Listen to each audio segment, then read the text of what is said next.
The greatest ideas have come from sitting on the toilet.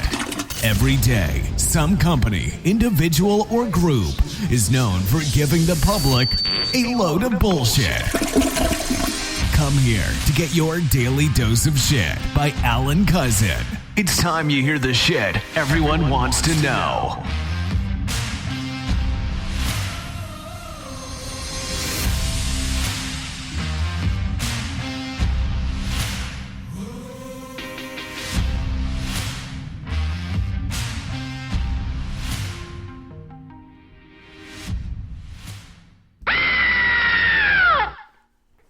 Did I get your attention? Happy Monday. Welcome to your daily dose of shit. With your host, Alan Cousin of Get Up Radio and Get Up Radio Media. Hope you're enjoying your day. It's actually 65 degrees here in Texas, particularly the colony by Frisco, Texas. So I'm surprised for wintertime to be 65, and I'm going to appreciate the day actually. So after I do my show, I'm actually going to go outside for a little bit and actually appreciate nice weather. Anyway, let's get to the nitty-gritty, shall we? I think we should. Okay, so what's the topic of the day? Well, I think we all know, we all want to know, or we're all talking about it. Let's talk about these objects in the sky. For the last 4 days, or actually for the last 3 days, to be honest with you, we've had not one, not two, not three, but 4 objects shot down. Now, of course, the first object was a Chinese weather balloon, supposedly, as we were told by the United States government, that basically was being spying over some United States territory in South Carolina. And of course, at first we didn't shoot it down. We were just going to let it go by, and then finally the decision was made to shoot it down. And of course, China did apologize and said, yes, it was just a weather balloon. We don't know how it got there. So that was the first time we heard of an object. Then the next day, we heard of a secondary object that was actually found, I believe, in Montana. And not Montana, in Alaska. So a second object was found in Alaska.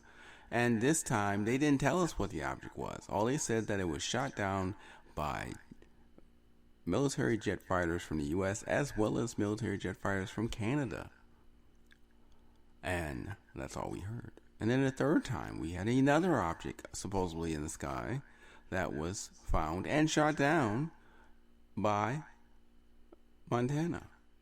So then, once again, shot down, but not actually told what these objects were, just that they were of an octagon, hexagon kind of sort size. And then finally, we have another object shot down in U.S. territory. And this was basically near Lake Huron by Michigan. Once again, not told exactly what it was, but simply told that it was an object in the atmosphere sky that could possibly be a threat to the United States and therefore was shot down. Now, I'm not sure about you, ladies and gentlemen, but these things are questioning and definitely making me question why. Why are we having so many objects in the sky? Why are we shooting them down? And then why are we not explaining, like the first time, what those objects were? Because like I said, the first time we clearly was told the object was a Chinese weather satellite, which I still fail to believe it was, but that's just going to be my opinion. Like I say, I am in the news media, and I tend to sometimes get a little more insight than most. So I'm just going to simply say, in my opinion, that it was not just a Chinese weather balloon. So, anyway, but the other 3 objects, we are not even being told what they were. And the question I have is why? Clearly, you shot them down. Clearly, you saw where they went. Clearly, you had sight on it. Clearly, you can tell us what they were. So why hide the fact of what these objects were? Now, of course, people always ask the question, are we alone? And of course, most people logically who know of logic would say no. There's nowhere in the world that the Earth would be the only planet habitual with actual people in existence or actual mammals or any quote unquote living, breathing thing in the universe. So let me say that a little bit better. I apologize. Anyone of logic and with logic would know that the Earth is not the only habitual planet that actually has life sustaining on it. And that, of course, there are definitely planets out there that has life sustaining on it. It's just that we have not yet interacted with those beings of life, or we have not yet been in the same atmosphere or same space as them, supposedly. Now, of course, I do recall way back in 1960, where, of course, we had a supposedly aircraft crash in good old Mexico, and supposedly that was a aircraft that came from outer space. And of course, it created a whole rumor of, aliens and so forth. And I think even a restaurant was created for it and so forth. And to this day, that restaurant is still there. But over time, we have seen things in the sky. And of course, back then, we didn't have the technology we had now. So of course, not many people had video cameras. Not many people had cameras at all, because they were quite expensive to be able to videotape or take pictures of objects. They might have seen them, but then of course could only tell individuals what they saw and didn't have a proof of showing what they saw. Now things are quite different.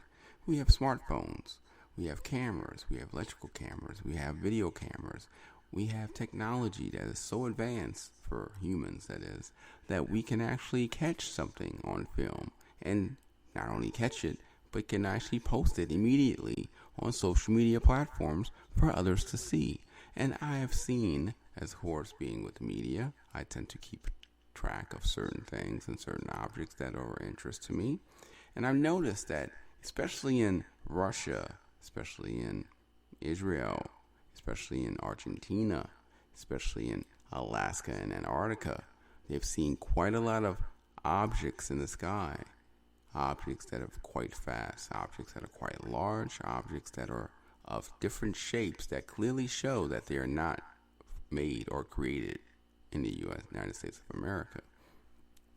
And they've seen very big rays, blue rays exactly, that basically are going at hyper speeds in the sky.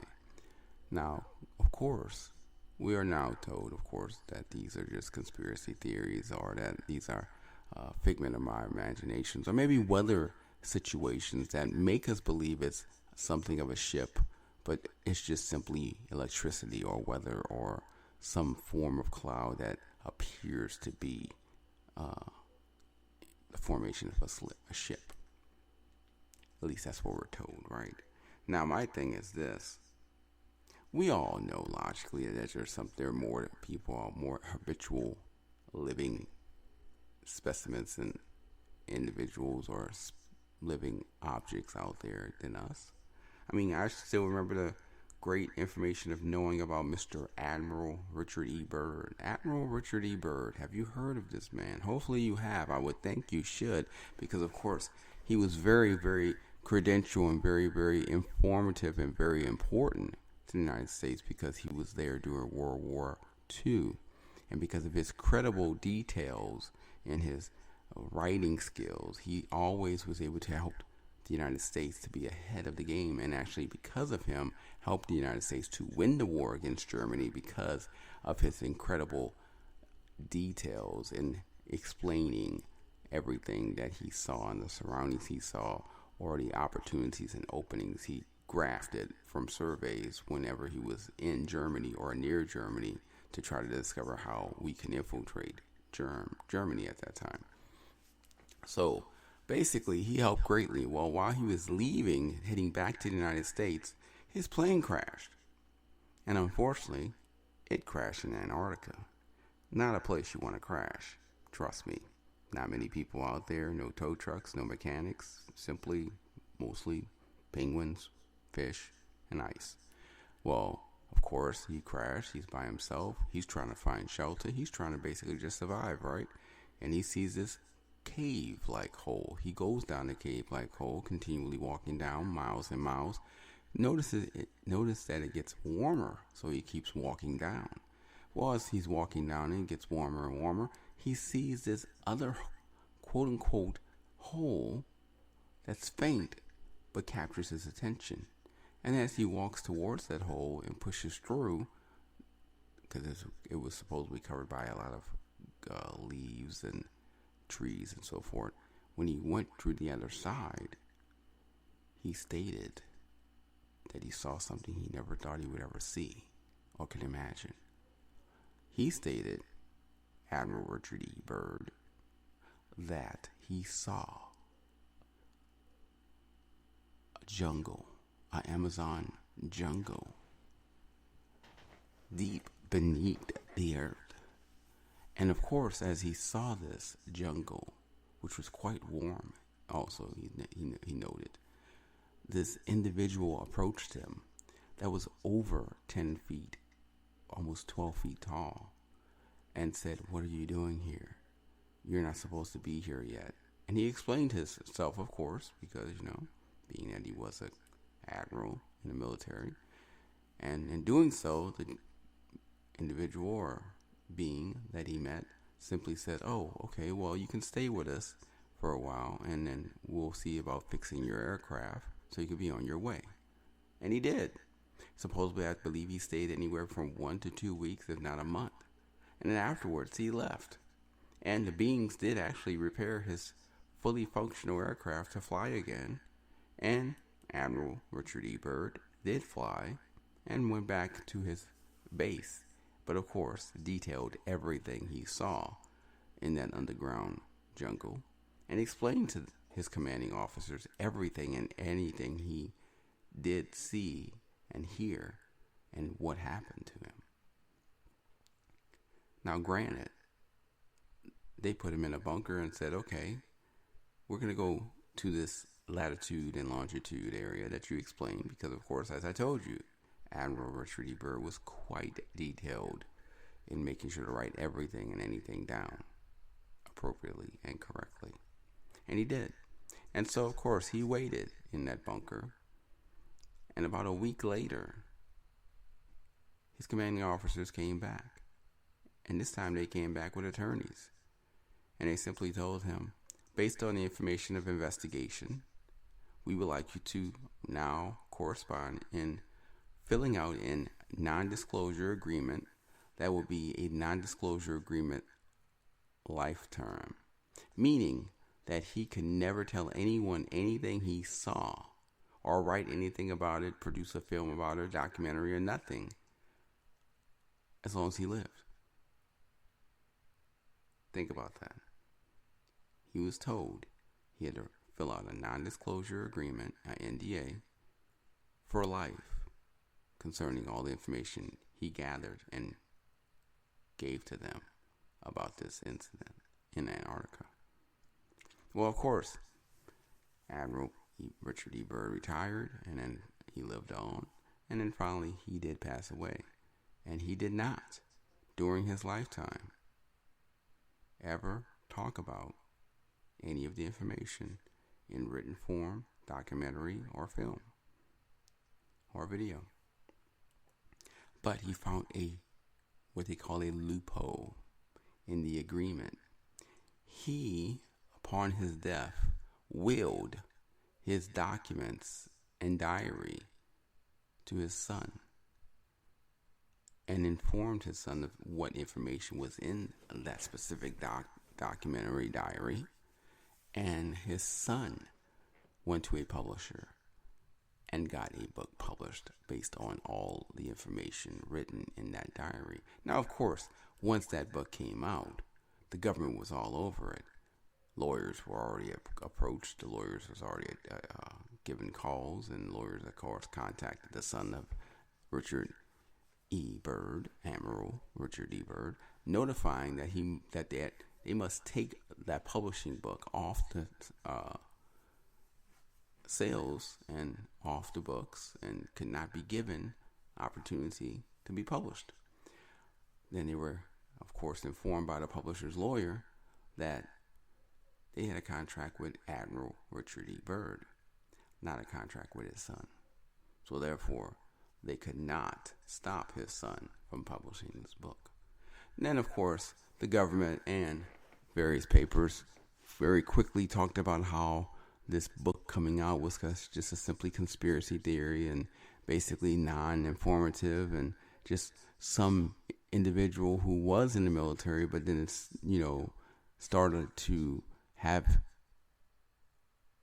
memories or images that he believed was true and decided to, pass it on to his son to write about it. That's what they did. Conspiracy theories, right? We always know, conspiracy theories, the quickest way to take judgment off something and appropriately make it false by saying, oh, it's just a conspiracy theory. There's nothing, quote unquote, to confirm this information to be true. But yet, if you ever read the background of Admiral Richard E. Byrd, who is, by the way, documented not only in the National Archives, but also documented in the Library of U.S. Congress. So therefore, this man, this individual, was very much of intelligence and very detailed and very admired by the United States government. Otherwise, he would not have information documented and preserved at the National Archives as well as the Library of U.S. Congress. Think about that. Just think about that for 1 second, by the way. So, of course, if you want to find out more information, just feel free to Google Admiral Richard E. Byrd and go ahead and look for his book on Amazon. It's there. I've read it. Quite interesting, I must say. Definitely opened my eyes a little bit. But of course, as I said, many people are going to say, oh, it's just a conspiracy theory. It doesn't exist. But let's think about this, ladies and gentlemen. Let's really think about this. We breathe. Our brain works with interactions of electricity. We have transistors that basically started out with 4 transistors back in the 1960s. And now, in 2023, we have microchips with approximately 14 billion transistors in that one chip.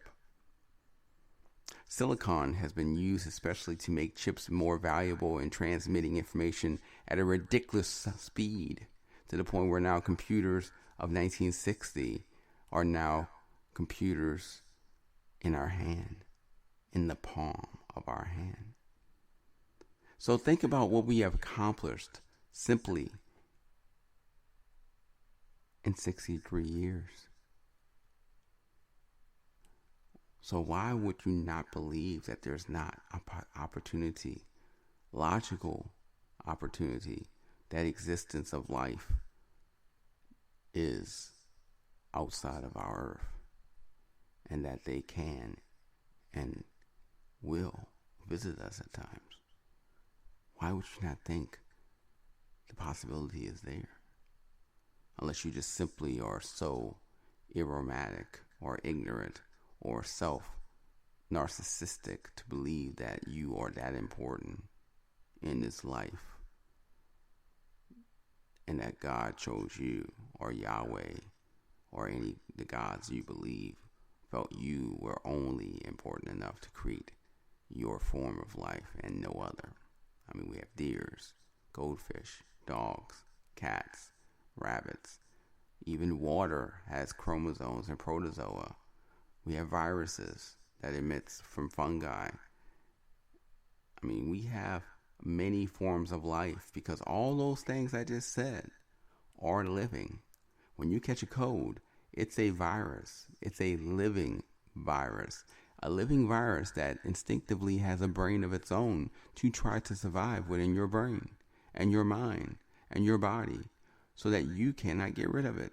And it thinks and strategizes like a game of chess to make sure that it's not killed or destroyed by your quote-unquote cold flus or medicines or chemicals. Think about that. So why would you not think that there's possibility of life or existence of life outside of our planet or the solar system or our universe itself? Clearly, if we are advancing in our technology, then clearly there's advancements elsewhere. But of course, for some strange reason, the government and other corporations feel like we are not ready for such insights and information, and fully believe that we might not be able to handle the truth if given the truth. I mean, they're finally realizing that they had to release confidential files that was in the Navy and Air Force, where they actually had pilots saying that they have seen objects in the sky that were not man-made and were going at distances and speeds that they couldn't even catch it. So why are you now releasing these confidential files now in 2020 and 2021 and 2022 and even 2023, but yet held them for so many years before? A question you should be asking yourself. A question you should be asking you want an answer to. Let's think about this, America. Are we ready to meet another species? And how will we treat meeting the other species? Let's say it's like E.T. Will we be kind to it? Will we try to work along with it? Will we welcome it in to our planet and try to learn from it as we teach it our lifestyles, habits, and engage into intellectual conversations where we learn from them and they learn from us? Or will we simply be hatred and angry and narcissistic and destroy it, or fearful and kill it? Questions that really we don't have full answers to, because some of us would, of course, be very polite and welcome it, and some would just simply take a gun out and shoot it without thinking twice. Maybe that's why they don't want to appear at this time. I mean, would you want to appear at this time if you've sent out scouts before and only discovered that they were mutilated, killed, dissected? But then when you decided to come back and dissect their beings, human beings, you were looked at as monsters. But you only did exactly what was done to you. Have you ever thought about that? They dissected, supposedly, aliens. Aliens decided to dissect us. But then they looked like they were horrible beings for doing it to us, but yet nobody questioned when we did it to them.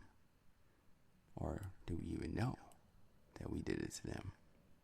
That's a question now that you have to ask yourself. Is this your first time hearing this? And if it is, you might want to open your eyes, become awoke, and pay more attention. I remember a long time ago, Coast to Coast, one of my favorite radio stations before I was in the media, had great people come on there telling about so many different things. And these individuals had to be anonymous, of course, because they had worked for the government either as a contractor or worked in the government and retired, and talked about how there were many opportunities and many situations and events that could literally not be, quote unquote, explained, but did occur on Earth. Spaceships that they could not explain, but yet they did see. Time opportunities where they saw different time dimensions at different islands and locations, but it couldn't be explained, but yet definitely did occur. And of course they couldn't, give full details because A, they were afraid that the government may kill them or someone may kill them, and B, they knew that they signed certain agreements that they basically had to abide by.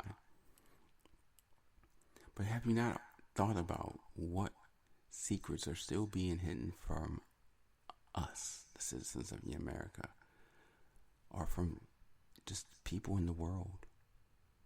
I mean, I don't know about you, but I'm curious. I want to know. And it's interesting because actually last night was quite surprising. I was outside last night with Tauntaun as we were discussing our next podcast coming up this week. And we looked up in the sky because it was a beautiful sky. I mean, no clouds and so many stars. And of course, a couple of airline jets because I'm about 25 minutes from the airport. But yet we saw this very extremely bright object that was in no way an airline plane or jet. And it was definitely something that was not a star, maybe a planet, we thought, or a sun because of how bright it was. So what did? We do what all people who are affiliated with the news do. We got our phones out quickly and recorded. And I did record it, and I posted it on my TikTok, and I posted it on my Instagram, and I posted it on Twitter, and I posted it on Facebook. And if you want to go see it, just simply type Get Up Radio Media space TikTok, Get Up Radio Media space Facebook, Get Up Radio Media space Instagram, and zoom in on the picture. Because unfortunately, this was a very, very far away object. I mean, it was that bright that I can see it, but it was still very far away. And it's interesting what you'll see when you zoom in. And you might be surprised. Just saying. And what was interesting is 15 minutes later, I saw another object on the opposite side of my home in space, or in the sky, I should say. And I recorded that one. Sure enough, very similar to the one I recorded previously 15 minutes ago. So 2 objects, 2 different areas, 2 different places, just as bright, moving just as fast. Interesting. Maybe they're allowing us to know they exist. Maybe they're ready to meet. Maybe they're ready to engage. Maybe they think we're ready to finally be allowed to meet and engage with them, as we were definitely not ready in the 60s and 70s and 80s. There was no way we were ready at all for this opportunity or this type of opportunity. But maybe we are now. Are you ready if they come? And how would you treat them? How would you engage them? Would you show compassion? Would you show a euphoria, a global, universal greeting? Or would you simply go look for your gun and shoot them cold-blooded, thinking nothing of it? What would you do? What would you do? A question only you can answer. I know what I would do. But like I said, I'm sometimes a little different from most. So, anyway, I guess we'll see if we have any more objects shot down from the sky. The White House has clearly briefed that there were no aliens or any implications of aliens or UFOs in these objects shot down. Or they said aliens, not more so UFOs. They just said no aliens implicated. But like I said, when has the government not lied to us before? So just because they said it, does it really mean it's true? You think about that answer. I'll just keep my opinion to myself at this time for that. But I will be watching the skies. I will be paying attention. And I will be keeping my phones, because I have 2 phones, an iPhone and an Android, just in case if one doesn't work, the other one is right there for use. I will be having them on hand. And I soon will be purchasing a very large telescope of my own, because I feel like now is the time that I need to probe a little more than normal. But like I said, 3 days, 4 objects. And Richard E. Byrd. And I can talk about other opportunities, but it's already been 30 minutes. Maybe we'll go back to this the next day if I don't have anything else to talk about, because that's all I thought about while I was on my white porcelain throne enjoying a nice, warm, enjoyable dump. It's nice when it's, when it's nice and warm and, whatever you ate was easy to digest and you're not really stressed out. It was just Nice. So anyway, something to think about. Something to wonder about. Keep your phones out. Keep your cameras out. Keep your eyes looking at the sky. And who knows? You might just see something that you never saw before, or that was always there but you never paid attention to. And maybe, just maybe, you might get a snapshot or a video and post it for everyone else to see. But all I gotta say is, it's 2023, ladies and gentlemen. I'll be very surprised if by 2030 we don't have an encounter. But that's just my personal opinion and thoughts. I guess we'll see if I'm right or not, won't we? Well, thanks for listening. And until tomorrow, mañana. Enjoy your day. Have a great one. And remember, there's idiots everywhere. So just laugh and live life. Thanks for listening to your Daily Dose of Shit Talk Show. If you have some insights, questions, or information of bullshit to pass on, please email us at momentousevents@aol.com. Make sure to come back daily to hear some new shit about money, business, life, and who knows what else as I take a dump on the toilet. If there's idiots out there, laugh. Thank you.